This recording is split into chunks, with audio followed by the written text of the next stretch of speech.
ধরুন তারপর এখন ধরুন যে নির্বাচনে আওয়ামী লীগ প্রতিদ্বন্দ্বিতা করতে পারছে না, কিন্তু আওয়ামী লীগের যারা নেতা কর্মী আছেন তারা যদি আপনার ইয়েতে এই স্বতন্ত্র প্রার্থী হিসেবে দাঁড়ান, তো দেখা যাবে তারা জয়ী হচ্ছেন অনেক। সুতরাং সেই প্রার্থীটাকে স্বতন্ত্র প্রার্থী হিসেবে দাঁড়ানোর মতো যে সাহস, সেটা যেন না থাকে, সেই জন্য এই ধরনের বিচারের রায়গুলো একের পর এক দিয়ে দেওয়া হবে নির্বাচনের আগে। বিচারের রায় দিয়ে দেওয়া হলে এখন যখনই আপনি একজন স্বতন্ত্র প্রার্থী হিসেবে জনগণের কাছে যাবেন, জনগণের প্রথম প্রশ্নটা হবে যে আপনাদের নেতৃত্ব খুনের দায়ে ফাঁসির আদেশ হয়েছে, তাইলে আপনি স্বতন্ত্র প্রার্থী হয়ে আসুন আর আওয়ামী লীগের হয়ে আসুন, আপনাদের হাতে তো রক্তের দাগ। এই কথাটি কিন্তু ভোটারদের কাছ থেকে আসবে, এবং সেটা যেন ভালোভাবে আসে সেই জন্য নির্বাচনের আগেই বেশ কয়েকটি গুরুত্বপূর্ণ রায় দিয়ে দেওয়া হবে, ঘোষণা করা হবে। ভোটার তো দুই ভাগে বিভক্ত, তাই না? ভোটার তো দুই হ্যাঁ। ভাগে বিভক্ত, আওয়ামী লীগ এন্ড অ্যান্টি আওয়ামী লীগ। আমরা যদি বলি আওয়ামী লীগ এন্ড অ্যান্টি আওয়ামী লীগ, তো ভোটারদের যে অংশটা অ্যান্টি আওয়ামী লীগ তারা তো বরাবর এই কথা বলবেন, কিন্তু যারা নৌকা মার্কার লোক, যারা আওয়ামী লীগের লোক, তারা তো শেখ হাসিনা যে 50 বার ফাঁসি দেয় তারপরেও তারা বলবে এটাই রং, এটা রং, এটা তুমি মার্ডার করে নাই। সাধারণ ভোটার বলতে যে তারা ভোট দেবে না, তারা আওয়ামী লীগের একেবারে যারা হার্ডকোর সাপোর্টার তারা ভোট দেবে না, ধরুন তারা ভোট দানে বিরত থাকলো। কিন্তু যারা ভাসমান সাপোর্টার, অর্থাৎ এই দুই পক্ষের কোনো পক্ষে না, এই দুই পক্ষের মাঝখানে যারা ভাসমান সাপোর্টার, সেই ভাসমান যে ভোটারগুলো, সেই ভোটারদের কাছে তো এটা একটা প্রশ্ন, বড় প্রশ্ন, যে উনি খুনের মামলায় খুনের অপরাধী সাব্যস্ত। তো সেইটি প্রমাণের জন্য এই তড়িঘড়ি করে বিচার হতে পারে এবং তারা সাকসেসফুল হবে যদি তারা নির্বাচন করতে পারে, জোর করে যদি নির্বাচন করতে পারে। একেবারেই আমরা একটা আলোচনা করতেই চাই, আমাদের হাতে যথেষ্ট সময় আছে, এখন আমরা 20 মিনিটের মতো আলোচনা করতে পারবো। বাংলাদেশ ভারতের একটা সম্পর্ক ছিল দীর্ঘ, পরীক্ষিত বন্ধু দুই দেশ একে অন্যের, এবং মুক্তিযুদ্ধের মধ্য দিয়ে এই সম্পর্ক আসলে গড়ে উঠেছিল। মধ্যের নানা সময় টানাপোড়েন গেলেও যে সরকারি ক্ষমতায় এসেছেন এন্টা ভারত, তারাও সম্পর্ককে শীতল পর্যায়ে কখনো নেন নাই, তারাও সম্পর্ক চালিয়ে গেছেন এবং ভালোভাবে চালিয়ে গেছেন। আপনার মনে আছে নিশ্চয়ই, জিয়াউর রহমান যখন সামরিক শাসক হিসেবে আসলেন, তিনিও কিন্তু ভারতের সঙ্গে একটা সম্পর্ক গড়ে তুলেছিলেন, যে সম্পর্ককে নষ্ট করতে দেন নাই। কিন্তু গত 1 বছরে আমরা দেখলাম বাংলাদেশের সঙ্গে ভারতের সম্পর্ক একেবারেই তলানিতে। দুই দেশের অনেকটা মুখ দেখাদেখি বন্ধ, ভিসা সেন্টারগুলো বন্ধ, ভিসা প্রসেস বন্ধ। ধীরে ধীরে আমরা দেখলাম যে ভারতের তরফ থেকে বিভিন্ন সুযোগ সুবিধা যেগুলো বাংলাদেশ পেত সেগুলো বন্ধ করে দিল। সর্বশেষ পাট জাতীয় দ্রব্য রপ্তানির ক্ষেত্রে গতকালকে একটা নিষেধাজ্ঞা দিল ভারত।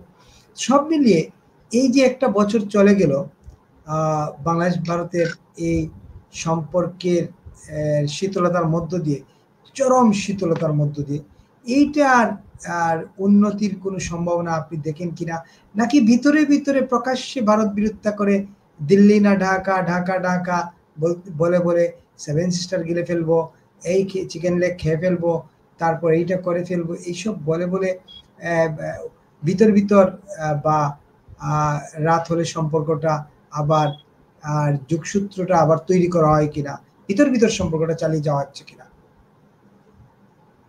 এই বিষয়ে যাওয়ার আগে আপনাকে একটা রেফারেন্স দেই, সেটা হলো যে ভারতের সাথে যে আমেরিকার ট্যারিফ যুদ্ধ চলছে এই সময়, তো সেখানে মার্কিন প্রশাসনের অন্যতম অভিযোগ হচ্ছে ভারত রাশিয়া থেকে তেল কেনে কেন।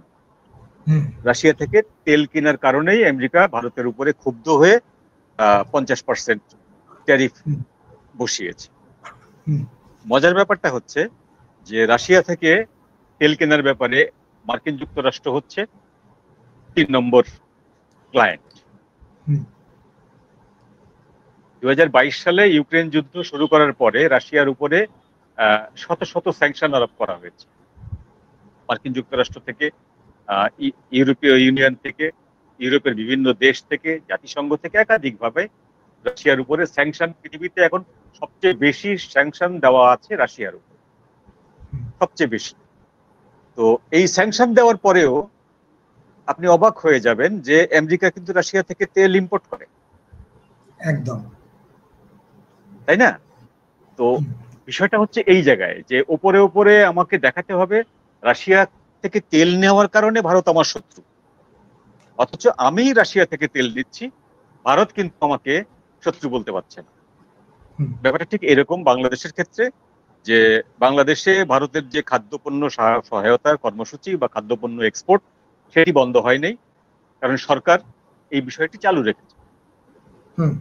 আমাদের আমাদের পররাষ্ট্র দপ্তর অফিসিয়ালি বাংলাদেশ ভারতের যে খাদ্য আনা নেওয়া পরিবহনের যে বিষয়টি, খাদ্য এক্সপোর্টের রপ্তানির যে ব্যাপারটি, সেটি কিন্তু চালু রেখেছে। কিন্তু আপনি মাঠে ময়দানে দেখবেন যে প্রচন্ড রকম ভারত বিদ্বেষী এবং প্রচন্ড রকম ভারত বিরোধী বক্তব্য। খোদ আমাদের ইন্টারিম সরকার প্রধান সেই প্রথম দিন থেকে শুরু করে একাধিকবার উনি সর্বশেষ যে পদত্যাগ নাটকটা করলেন, সেই নাটকটা করার আগে যে বৈঠক, পরে যে বৈঠকটি করলেন বিভিন্ন দলের সাথে, সেই বৈঠকে উনি বলেছিলেন যে ফ্যাসিবাদ 1 বছর পরে আবার ফিরে আসার উদ্যোগ নিচ্ছে এবং একটি দেশ, আমাদের প্রতিবেশী একটি দেশ নাম উল্লেখ না করে বলেছিলেন যে সেই ফ্যাসিবাদকে আবার বাংলাদেশে পুনঃস্থাপিত করতে চায়, প্রতিষ্ঠিত করতে চায়। এই বিষয়ে আমি আপনাদের সবার সহযোগিতা কামনা করছি। এখন যে কয়টি দল ওখানে অংশ নিয়েছিল এরা প্রত্যেকেই ভারত বিরোধী, এদের রাজনীতির মূল বিষয়টা হচ্ছে, মূল নির্যাস হচ্ছে ভারত বিরোধিতা। সুতরাং তারা সঙ্গে সঙ্গে সমস্যার ঘোষণা দিয়ে দিল যে ঠিক আছে স্যার, আমরা আমাদের কর্মসূচি অব্যাহত রাখবো। তো যে কারণে আপনি দেখবেন যে বাংলাদেশ কার্যত এখন মার্কিনের একটা ক্লায়েন্ট স্টেট হয়ে গেছে বাংলাদেশ। কিন্তু এই বামপন্থী লোকদের বা এই ফ্যাসিবাদ বিরোধী লোকদের কিন্তু আপনি দেখবেন না মার্কিন বিরোধী কোনো স্লোগান দিতে, কাউকে দেখবেন। কিন্তু ভারত বাংলাদেশে কোনো অবস্থাতেই এখন আর নেই।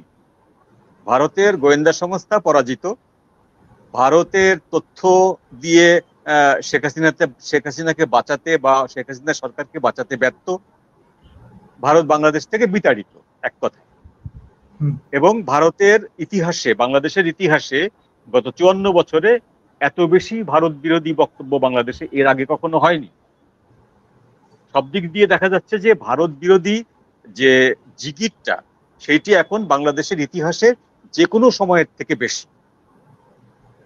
তো এই যে ভারত বিরোধী যে জিগিরটা, সেই জিগিরটা সবাই তুলছে, কিন্তু এই লোকদের কারোর মাথায় আসছে না যে বাংলাদেশ এখন কার্যত মার্কিন যুক্তরাষ্ট্রের একটি উপনিবেশ হিসাবে পরিগণিত হচ্ছে। অঙ্গরাজ্য হলো না, উপনিবেশ। অঙ্গরাজ্য, একদম উপনিবেশ। আপনি দেখুন যে এনসিপির নেতারা কি করবেন কি না করবেন তার আগে মার্কিন রাষ্ট্রদূতের সঙ্গে দেখা করে আসছে। ডক্টর আলী রিয়াজের কমিশনের মেয়াদ আরো 1 মাস বাড়াতে হবে, উনি মার্কিন রাষ্ট্রদূতের সঙ্গে দেখা করে আসছে। অর্থাৎ মার্কিন রাষ্ট্রদূত ঠিক চিহ্ন দিলে সেইটি উত্থাপিত হবে বিষয় হিসাবে, আর তা না দিলে ওই বিলটি বাতিল হয়ে যাবে। ব্যাপারটা এই জায়গায় চলে আসছে। তো এত নগ্নভাবে, এত খোলাখুলি ভাবে যে মার্কিন তাবেদারিত্ব করছে বাংলাদেশ, এই ক্ষেত্রে কিন্তু এই যে তথাকথিত সাম্রাজ্যবাদ, ফ্যাসিবাদ বিরোধী যে প্রগতিশীল মানুষ, প্রগতিশীল রাজনৈতিক দল, তাদের কিন্তু মুখে কোনো সাড়া শব্দ নেই, মার্কিন বিরোধী কোনো বক্তব্য নেই। মার্কিন বিরোধী বক্তব্য তারা কাগজ কলমে দিচ্ছেন বটে, সেটি সাংবাদিকের মুখ পর্যন্ত, সাংবাদিকের স্পিকার পর্যন্ত পৌঁছাচ্ছে, নিজেদের ভেতরে আলোচনা করছে। তো এই হিপোক্রেসিটা ভারতের সাথে করছে। ভারতের সাথে যেটা ঘটছে যে ভারত বাংলাদেশের যে সরকারি ক্ষমতায় আসুক, বাংলাদেশের প্রয়োজনে ভারতের সঙ্গে সম্পর্ক রাখতে হবে, এটা হলো পরিষ্কার কথা। ভারতেরও প্রয়োজন আছে বাংলাদেশকে, ভারতের যোগাযোগ ব্যবস্থার ক্ষেত্রে ভারতের বাংলাদেশকে প্রয়োজন। তার 7 সিস্টার্সে মালামাল সহজে পৌঁছানোর জন্য বাংলাদেশের একটা করিডোর ভারত ব্যবহার করতে চায় বা করতো, সেটি একটা ভারতের জন্য একটা প্লাস পয়েন্ট। প্লাস বাংলাদেশের 17 কোটি মানুষের একটা যে বাজার, সেটি ভারতের যারা রপ্তানিকারক তাদের জন্য একটি প্লাস পয়েন্ট। তো সবকিছু মিলিয়ে ভারত বাংলাদেশের যে সম্পর্কটা, সেই সম্পর্কটা এর আগে সামরিক সরকার এসে যখন সেই সরকার যখন সিভিল সরকার হয়েছে, তখন তারা ভারতের সঙ্গে সম্পর্ক স্বাভাবিক করেছে। জিয়াউর রহমানের কথা বলুন, এরশাদের কথা বলুন, তো ভারতের পররাষ্ট্র নীতিতে আছে কোনো ইন্টারিম গভর্নমেন্ট বা কোনো সামরিক শাসককে ভারতের সাথে সম্পর্ক স্বাভাবিক করতে দেওয়া হয় না, বা ভারত সম্পর্ক স্বাভাবিক করে না। ভারতের পররাষ্ট্র নীতি এইটা। কিন্তু যখন সেই শাসক, সামরিক শাসক যখন সাধারণ শাসক হয়ে আসে, সাধারণভাবে নির্বাচিত হয়ে আসে, বা সাধারণ একটি সরকার ঘোষণা করে, তখন তাদের সাথে ভারত সম্পর্ক স্বাভাবিক করে। এক্সাম্পল হিসাবে ধরুন আপনি যে পারভেজ মুশাররফ যখন সামরিক আইন প্রশাসক ছিলেন, তখন কিন্তু ভারত সফরের অনুমতি পাননি। যখন তিনি সিভিল গভর্নমেন্ট ফর্ম করলেন এবং নিজে প্রেসিডেন্ট হলেন, তখনই শুধুমাত্র তিনি ভারত সফরের অনুমতি পেলেন, ভারত সফর করলেন এবং ভারতের সঙ্গে সম্পর্কটা স্বাভাবিক করলেন। সাধারণ জ্ঞানে আমরা জানি যে বাংলাদেশে কিছু সাংবিধানিক পোস্ট আছে রয়েছে, তারা অ্যাবভ অফ দ্য ল অথবা ইকুইভ্যালেন্ট। তারা যদি সংবিধানকে ভায়োলেন্ট না করে, মানে সংবিধানকে লঙ্ঘন না করে, তার নির্দেশ আপনি মানতে বাধ্য।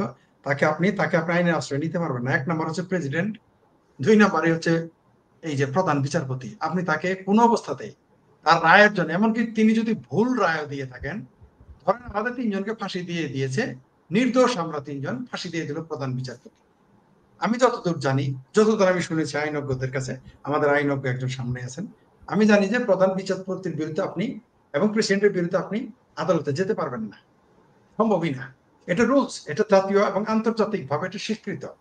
সেখানে একজন প্রধান বিচারপতিকে আমরা রাস্তায় ফেলে, মানে আমি যদি আমাদের সাধারণ ভাষায় বলি, আমি স্ট্রিট পিপলের ভাষাতেই বলি, কারণ আজকাল তো সুন্দর সুন্দর ভাষা ঢাকা বিশ্ববিদ্যালয় হয় যে আমার মনে হচ্ছে স্ট্রিট পিপলের সাধারণ ভাষায় কথা বলা ভালো।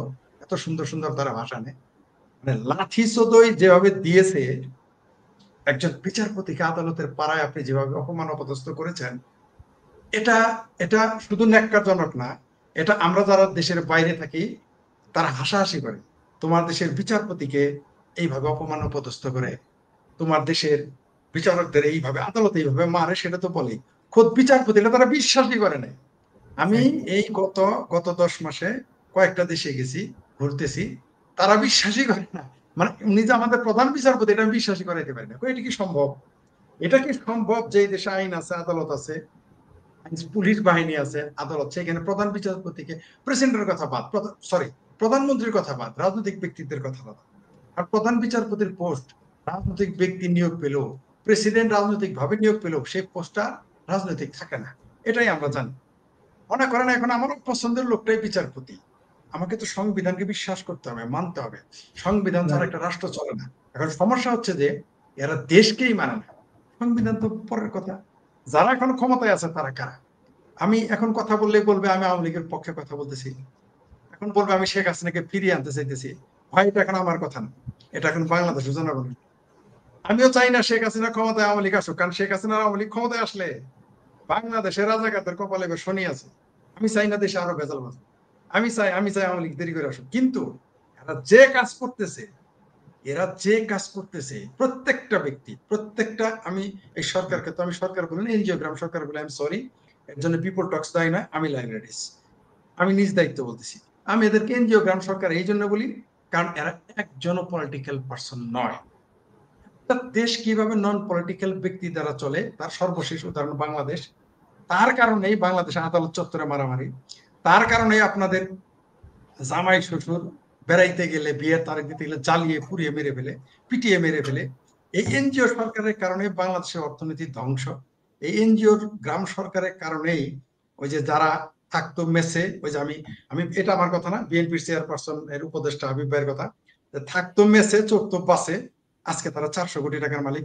শেখ হাসিনার পিয়ন 400 কোটি টাকা চুরি করেছিল, যেটা খোদ প্রধানমন্ত্রী বলেছিলেন এবং তাকে স্যাক করেছিলেন 15 বছরে।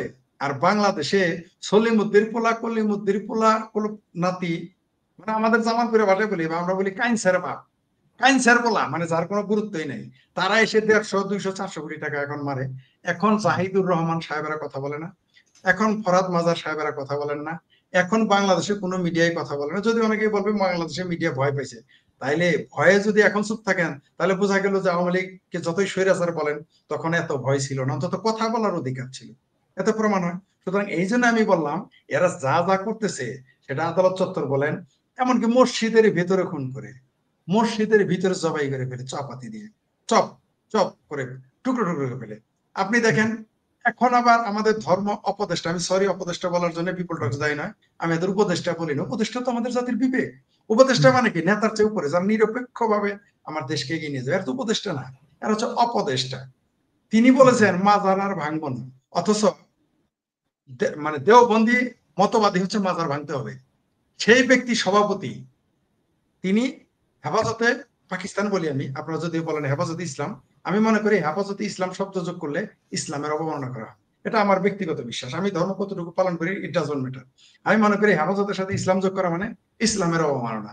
তো এই হেফাজতে ইসলামের সাবেক আমির তিনি বলেছেন যে মাজার আর ভাঙা যাবে না, অথচ তাদের দেওবন্দ আমি স্পষ্ট দায়িত্ব নিয়ে বললাম, দেওবন্দের ফিলোসফি হচ্ছে মাজার ভাঙতে হবে। এরকম হিপোক্রেসি এবং এরকম হিপোক্রেটরা এখন ক্ষমতায়। আপনি দেখেন টোটালি আলট্রা, দুইজন রাইট মানে আলট্রা মানে চরম ডান চরম বাম। চরম ডানটা হচ্ছে এই যে যার নাম বললাম হেফাজতের আমির, যিনি ধর্ম উপদেষ্টা। চরম বামটা হচ্ছে, আমি সরি এই দায়িত্ব আমার, আমি আবার বলছি বিপুল টক্সের না, সেটা হলো যে ফ্রড মাজার যাকে আমি বলি, আমি বলতে বাধ্য, ফ্রড মাজার তার কাজে তাকে তার কাজ তাকে মূল্যায়ন করে তিনি ফ্রড মাজার। তার ওয়াইফ হচ্ছে এই সরকারের অপদেষ্টা আর এক উপদেষ্টা। অদ্ভুত ব্যাপার, দুইজনে, একজন চরম ডান একজন চরম বাম। এই চরম পৃথিবীতে আমরা গল্পে শুনেছি, আমাদের বাপ চাচা দাদার কাছে শুনতাম, যেটার কাছে, যে যেই দেশে তেলের আর ঘিয়ের দাম সমান ওই দেশে বাস করো না, মারা যাও। এখন আলট্রা মানে চরম ডান চরম বাম এক হয়ে গেছে, মানে কি ডালমে পুস্তক আল্লাহ হায়। আপনি আদালতের চিন্তা করতেছেন যে বিচারপতির সাথে এটা করছে, মিছিল করেছে, যে বিচারপতিরা ওই যে কি যেন নাম, চিন্ময় কৃষ্ণ দাস, ওই যে ইসকনের নেতা, কি বলেছে, যেটা সরাসরি সংবিধান বহির্ভূত, বলেছে যে যারা চিন্ময় কৃষ্ণ দাসের পক্ষে দাঁড়াবে তাদেরকে তারা মেরে ফেলবে, মারবে। আদালত একটা নাগরিক অধিকারকে আপনার স্বীকার করলেন, আপনাকে নাগরিক আর কোন দিকে যাবে? আমি নিজেই শুরুতেই বলেছি এরা বাংলাদেশ মানে না, সংবিধান মানে। এরা হচ্ছে জঙ্গল লতে বিশ্বাস করে, এরা ধর্মের নামে যে কাজটাই দেশে এখন করতেছে। এরা আওয়ামী লীগ আমলে বলছে আওয়ামী লীগের লোক মুসলমান না। রংপুরে মসজিদের ভিতরে গিয়ে আওয়ামী লীগের নেতাদেরকে নিয়ে তওবা করিয়েছে, বল এটা হিন্দুর দল, এটা ইহুদির দল। আমি আওয়ামী লীগের সেন্ট্রাল মেম্বারদের বারবার বলছি আপনারা এটার বিচার করেন, নইলে কিন্তু আপনারা বিপদে পড়বেন। তার বলছে এটাকে আমাকে একটু ওভারলুক করতে হবে। শেষে আমরা এমন কিছু করেছি, ডিসি বাধ্য হয়েছে, সরি আদালত আদালত নিজ দায়িত্বে ডিসির উপর রুল জারি করেছে, আমরা সেটাকে প্রেসার দিয়েছিলাম যে কোনো মূল্যে। আমরা কয়েকজন রংপুরে সে ডিসি কে প্রেসার দিয়েছে যে এইভাবে মানে রাজনৈতিক অধিকার মানবিক অধিকার আওয়ামী লীগ ক্ষমতা 14-15 সালের কথা বলতেছি। আমরা সেই রেজাল্ট পাই নাই। আদালতে পরে কি হয়েছে, আমরা গেলে আমাদের তথ্য দেয় নাই। তাহলে যেই দেশের মানুষ একটা রাজনৈতিক দলকে বলে যারা ইহুদি এবং হিন্দু, আর আজকে আপনারা ইতিমধ্যে শুনে গেছেন একজন জাতীয় বুদ্ধিজীবী তৈরি হয়েছে, আমি যাকে জাতীয় পেতিপাঠা বলে, আমি সরি এটা বিপুল টক্সের দায়ভার আবার বলতেছি, জাহিদুর রহমান বলছে, আমি অবাক হয়ে গেলাম, আমি বিশ্বাস করি নাই। আমি একটু আগে একটা লাইভে ছিলাম, সেখানে বললো যে এই জাহিদুর রহমান, যাকে আমি জাতীয় পেতিপাঠা বলি, মান্না ভাইয়ের পেতিপাঠা, আমি অবাক হয়ে যায়, মান্না ভাইয়ের মতো একজন জাতীয় কিংবদন্তি ছাত্র নেতা কিভাবে এরকম একটা স্টুপিডকে তার দলে রাখে। আসলে তো একটা দল না, জাতীয় নাগরিক ঐক্য তো এখনো রাজনৈতিক দলে পরিণত হয়নি। এই জাতীয় পাঠা উনি বলছে আওয়ামী লীগ নাকি 50% হইলেও তাকে নিষিদ্ধ করতে হবে, দেশ থেকে বের করে দিতে হবে, এখন গণতন্ত্র সমস্যা। জামাত 3%, তাকে নিষিদ্ধ করলে ইসলাম খতরেমে, জামাত 3%, তাকে নিষিদ্ধ করলে গণতন্ত্র খতরেমে, আদালত খতরেমে। আর 50% জাহিদ সাহেবের কথা আমার, আমি এই জাতীয় পাঠাকে একটু সাহেব বললাম, পেতি সাহেব জাহিদ সাহেব বলছে যে আওয়ামী লীগ নাকি, এটা আমার কথা না, কিন্তু 50% হলেও তাকে বের করে দিতে হবে দেশ থেকে, নিষিদ্ধ না শুধু বের করে দিতে হবে। অথচ আমরা কি বলি যে আওয়ামী লীগ 30, 35 বা 40%, উনি 50% হলো বের করে দিবেন, কে? যিনি তার নিজের এলাকায় মেম্বার ইলেকশনে পাশ করতে পারবে। তো এখন দেশে তো শিক্ষিত লোক যদি এই কথা বলে, আমরা কার কাছে আদালত পাড়ায় আদালতের উকিলেরা মিছিল করে এইভাবে, আমি লজ্জায় মাথা হেট হয়ে যায়। LLB তে ভর্তি হয়ে নেই, ভালো কাজ করছি। আমার জীবনে খুব দুঃখ ছিল, ঢাকা ইউনিভার্সিটিতে পড়তে পারি নাই। এখন মনে হয় তারা যে ভাষায় স্লোগান দেয়, আল্লাহ আমারে বাঁচাইছে, আমি ঢাকা বিশ্ববিদ্যালয়ের মতো জায়গায় বাসার যে ব্যবহার, লজ্জা। বিশ্বাস করেন আমার জীবনে আমার কোনো মানে আমি কোনো অসুখী মানুষ, আমি খুব সুখী মানুষ, আমি অল্পতে সুখী। আমি ফিলোসফি ফলো করি সক্রেটিস এবং হযরত আলীর, অল্পতে খুশি হও সুখী হও। সক্রেটিস এবং আলীকে আমি ফলো করি, খলিফা আলী, ব্যক্তি খলিফা আলীকে ফলো করি। আমার জীবনে দুইটা দুঃখ, আমি 1 মিনিটে শেষ করি। দুইটা দুঃখ, 1 নম্বর হচ্ছে আমি ঢাকা বিশ্ববিদ্যালয়ে পড়তে পারি নাই, 2 নম্বর হলো আমি এলএলবি পড়তে পারি নাই, মানে পড়ি নাই, কারণ আমার কাছে মনে হয়েছে কেমন যেন। আজকে আমার মনে হয় আমি এলএলবি তে পড়ি নাই, ভালো করছি, আমি ঢাকা বিশ্ববিদ্যালয়ের ছাত্র হই নাই, আমার দুঃখ দূর হয়ে গেছে। ধন্যবাদ আপনাদের।